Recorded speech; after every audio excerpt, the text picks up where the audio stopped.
एक समय की बात है, सोनपुर नामक गांव में एक गरीब मछुआरा रहता था जिसका नाम कुंदन था।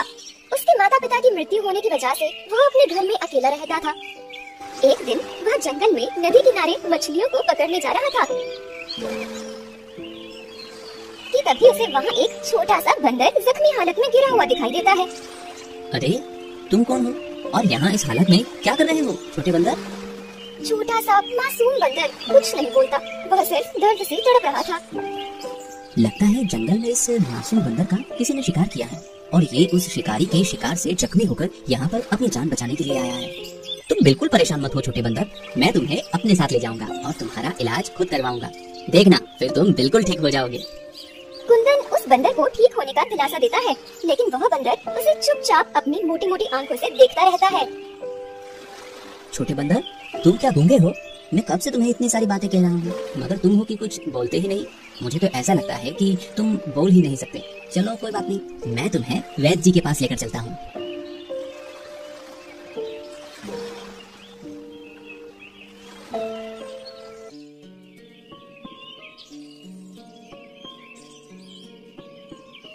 अरे कुंदन, कहाँ जा रहे हो इतने जल्दी में? और ये बंदर तुम्हें कहाँ से मिला? अच्छा हुआ वैद्य जी, आप मुझे यहीं मिल गए। मैं आप ही के पास आ रहा था। वैद्य जी, ये बंदर बहुत जख्मी है, आप इसका इलाज कर दीजिए। कुंदन, लोग मेरे पास इंसान का इलाज कराने आते हैं और तुम इस बंदर को लेकर आए हो। भला इसे इलाज की क्या जरूरत? ये जानवर तो एक दूसरे का शिकार होने और एक दूसरे का शिकार करने के लिए ही दुनिया में आए हैं। नहीं वैद्य जी, आप ऐसा मत कहिए। जिस तरह हमें दर्द होता है उसी तरह इन्हें भी तो होता है ना।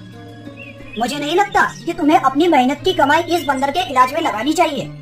वैद्य जी, मेरे पैसों का मोल इस बंदर की जान से बढ़कर नहीं है। ठीक है कुंदन, अब तुम्हारी यही जिद है तो इसके आगे मैं क्या कर सकता हूँ? चलो मेरे साथ। इतना कहकर वैद्य जी कुंदन और बंदर को अपने घर ले आते हैं। वह बंदर की चोट पर बहुत सारी दवाइयाँ लगाकर उसकी पट्टी बांधते हैं। देखो कुंदन, मैंने इसकी मरहम पट्टी तो कर दी है, लेकिन तुम्हें इसका बहुत ज्यादा ख्याल रखना पड़ेगा। ठीक है वैद्य जी। कुंदन बंदर को लेकर अपने घर चला जाता है। बंदर बेचारा जख्मी हालत में सुस्त होकर कुंदन के पास लेटा रहता है।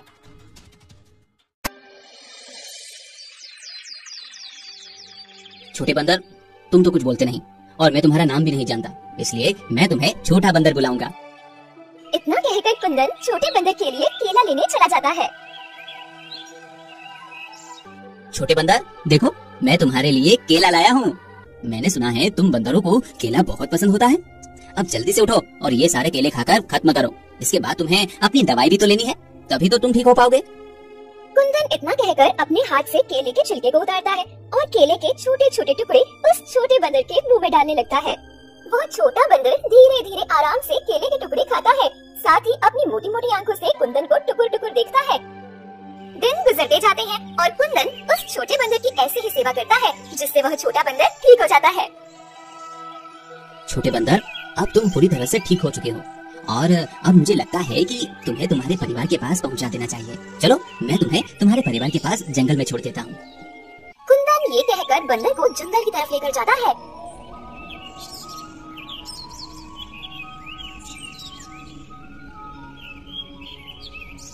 ये लो छोटे बंदर, तुम्हारा जंगल आ गया।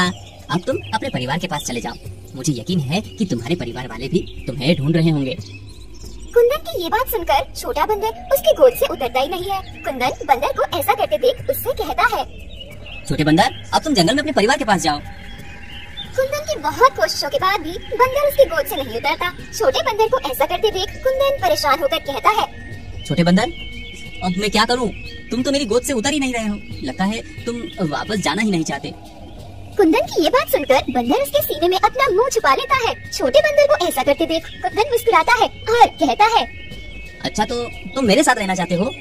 वैसे मेरे घर में मेरे अलावा और कोई नहीं रहता।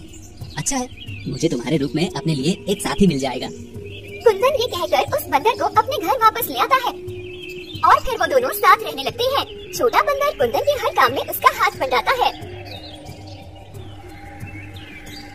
एक दिन कुंदन नदी किनारे मछली पकड़ने जाता है। तभी वहाँ पर एक दूसरा मछुआरा आता है और कहने लगता है, अरे तुम कौन हो और यहाँ क्या कर रहे हो? मैं कुंदन हूँ और यहाँ पर मछली पकड़ने आया हूँ। पर मैंने तो तुम्हें यहाँ पहले कभी नहीं देखा। मैं तो यहाँ रोज आता हूँ। हो सकता है कि आप और मैं रोजाना अलग अलग समय पर मछली पकड़ने आते हो, इसलिए हम दोनों की कभी मुलाकात नहीं हुई। तुम मुझसे झूठ मत बोलो। और रही बात तुम्हारे यहाँ आने की, तो आज के बाद मैं तुम्हें यहाँ मछली पकड़ता ना देखूं, क्योंकि ये नदी मेरी है। अगर तुमने दोबारा इस नदी से मछलियाँ पकड़ने की कोशिश भी की तो मैं तुम्हें इस नदी में फेंक दूंगा। कुंदन गरीब होने के साथ ही बहुत सीधा भी था, इसलिए वह उस मछुआरे से बिना कुछ कहे चुपचाप अपने घर आ जाता है, जहाँ छोटा बंदर उसके आने का इंतजार कर रहा होता है। छोटे बंदर, अब मैं क्या करूं? मेरे पास तो कोई दूसरा काम भी नहीं है जिससे मैं अपना और तुम्हारा खर्च उठा सकूं। कुछ देर बाद कुंदन फिर से छोटे बंदर से कहता है, छोटे बंदर, मैं सोच रहा हूँ कि हमें यहाँ से कहीं और जाकर कोई नया काम ढूंढना चाहिए। कुंदन ये कहकर उस छोटे बंदर को अपने साथ ले जाता है और फिर चलते चलते वो दोनों जंगल की तरफ आते हैं। तभी अचानक बंदर कुंदन का हाथ जोर जोर से खींचने लगता है। छोटे बंदर, क्या हुआ? तुम ऐसे मुझे बार बार क्यों खींच रहे हो? अच्छा, मैं समझ गया, तुम्हें भूख लगी है। रुको, मैं देखता हूँ, शायद इस जंगल में तुम्हारे खाने लायक कोई फल मिल जाए। कुंदन ये कहकर उस बंदर को अपने साथ लिए जंगल के अंदर किसी फल की तलाश में इधर उधर देखता है, लेकिन उसे उस जंगल में सूखे पेड़ों के अलावा कुछ नहीं दिखता है। तभी कुंदन छोटे बंदर से कहता है, मुझे तो यहाँ तुम्हारे खाने के लिए कोई फल नहीं दिख रहा। अब तुम्हें अपनी भूख थोड़ी देर और बर्दाश्त करनी पड़ेगी। हम जैसे ही दूसरे राज्य पहुँचेंगे, हो सकता है वहाँ कोई हमारी मदद कर दे। कुंदन ये कहते हुए उस जंगल से निकल जाता है और चलते चलते दूसरे राज्य पहुँचता है। अब तो शाम होने आई है, लेकिन अभी तक मुझे तुम्हारे लिए कोई खाना नहीं मिला। अभी कुंदन छोटे बंदर से ये कह ही रहा था कि तभी उसे पीछे से उस राज्य के राजा आते हुए दिखाई देते हैं। तुम कौन हो? आज से पहले तो मैंने तुम्हें अपने राज्य में कभी नहीं देखा। महाराज, असल में मैं आपके पड़ोसी राज्य से आया हूँ। ओह अच्छा, तो तुम यहाँ नए हो, तो मैं ये जान सकता हूँ कि तुम यहाँ क्यों आए हो? महाराज, मेरा नाम कुंदन है और मैं एक मछुआरा हूँ, मगर मेरे पास इस समय कोई काम नहीं है, इसलिए मैं यहाँ काम की तलाश में आया हूँ। अच्छा, तो तुम यहाँ काम की तलाश में आए हो।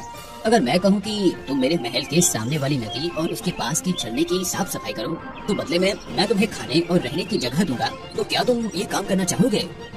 कुंदन राजा की ये बात सुनकर खुशी खुशी हाँ कर देता है और कहता है, महाराज, आपका बहुत बहुत शुक्रिया कि आपने मुझे काम पर रखा। अरे कुंदन, कोई बात नहीं, तुम हमारे पड़ोसी राज्य से आए हो, हमारे मेहमान हो, इस नाते तुम्हारी मदद करना हमारा कर्तव्य है। राजा ये कहकर कुंदन और उसके बंदर को अपने महल में ले जाते हैं।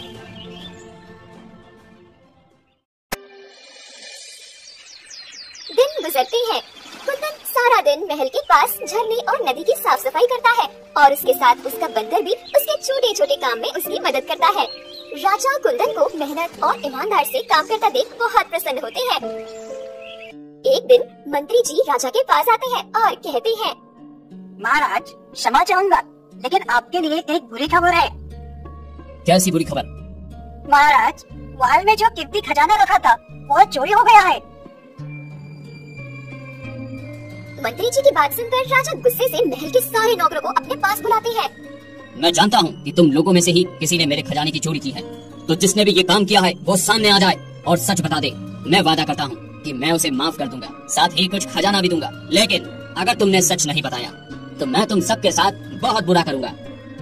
राजा ये कहकर एक एक नौकर से पूछताछ करते हैं। तभी मंत्री जी राजा से कहते हैं, महाराज, मुझे लगता है कि ये काम हमारे राज्य के किसी नौकर का नहीं है, बल्कि दूसरे राज्य से आए हुए कुंदन का है। मुझे नहीं लगता मंत्री जी कि कुंदन ऐसी हरकत करेगा, वो तो मुझे बहुत ही सीधा और ईमानदार लगता है। लेकिन महाराज, मुझे तो यही लगता है। मंत्री जी, आप इतने यकीन से कैसे कह सकते हैं? क्योंकि कुंदन ही है जो महल के अंदर और बाहर आ जा सकता है। महाराज, मुझे लगता है कि हमें कुंदन की तलाशी लेनी चाहिए। ठीक है मंत्री जी, चलिए जहाँ कुंदन रहता है हम सब वहीं चलते हैं। राजा ये कहकर कुंदन के पास जाते हैं। मैंने तुम्हें सीधा और ईमानदार समझकर अपने राजमहल में काम दिया और तुमने मेरी ही खजाने की चोरी कर ली। चोरी? कैसी चोरी महाराज? और आप किस खजाने की बात कर रहे हैं? कुंदन, जितने सिरे तुम दिखते हो उतने हो नहीं। अब बताओ, तुमने महाराज का खजाना कहाँ छुपाया है? महाराज मेरा यकीन कीजिए, मैंने कोई खजाना नहीं चुराया, मैं चोर नहीं हूँ।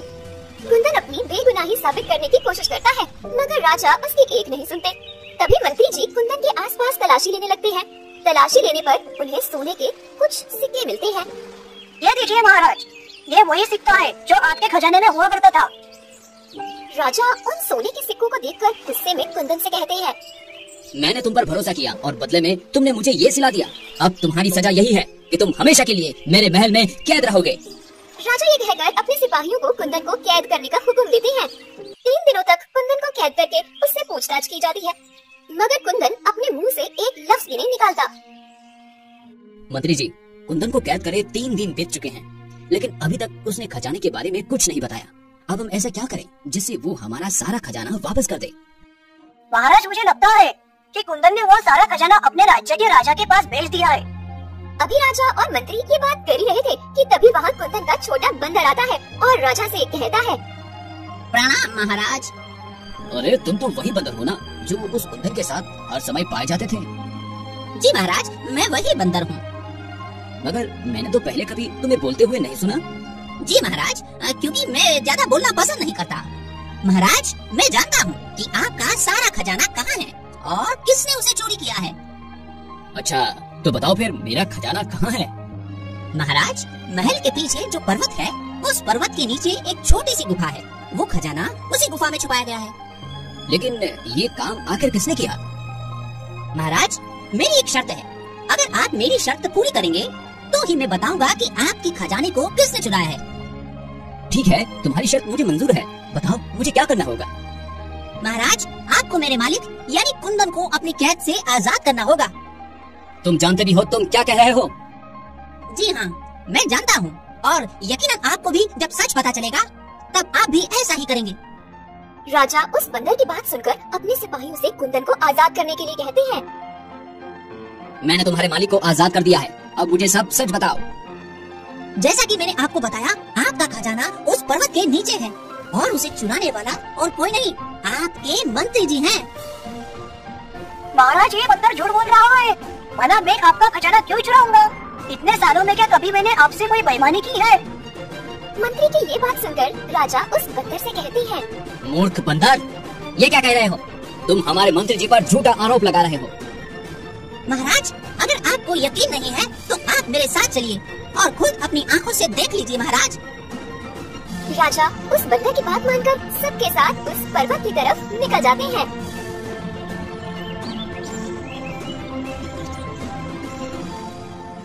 छोटा बंदर सबको उस पर्वत के नीचे बनी गुफा में ले जाता है और वहाँ पर छुपा सारा खजाना राजा को दिखाता है। मंत्री जी, आपने मेरा खजाना चुराया, मगर क्यों? महाराज, ये झूठ बोल रहा है, मैंने ये खजाना नहीं चुराया। ये जरूर इस बंदर और उसके मालिक कुंदन का काम है। मंत्री जी, आप मेरे साथ इतनी बड़ी दगाबाजी करेंगे मैंने सोचा भी नहीं था, लेकिन अब इसकी सजा आपको जरूर मिलेगी। आपकी सजा यही है कि आप कुंदन की जगह महल में कैद रहेंगे और आपकी जगह कुंदन महल का नया मंत्री बनेगा। मंत्री को सजा सुनाने के बाद राजा कुंदन से कहते हैं, कुंदन, मुझे माफ कर दो, मैंने तुम्हें बेवजह सजा दी। नहीं महाराज, आप मुझसे माफी मत मांगिए।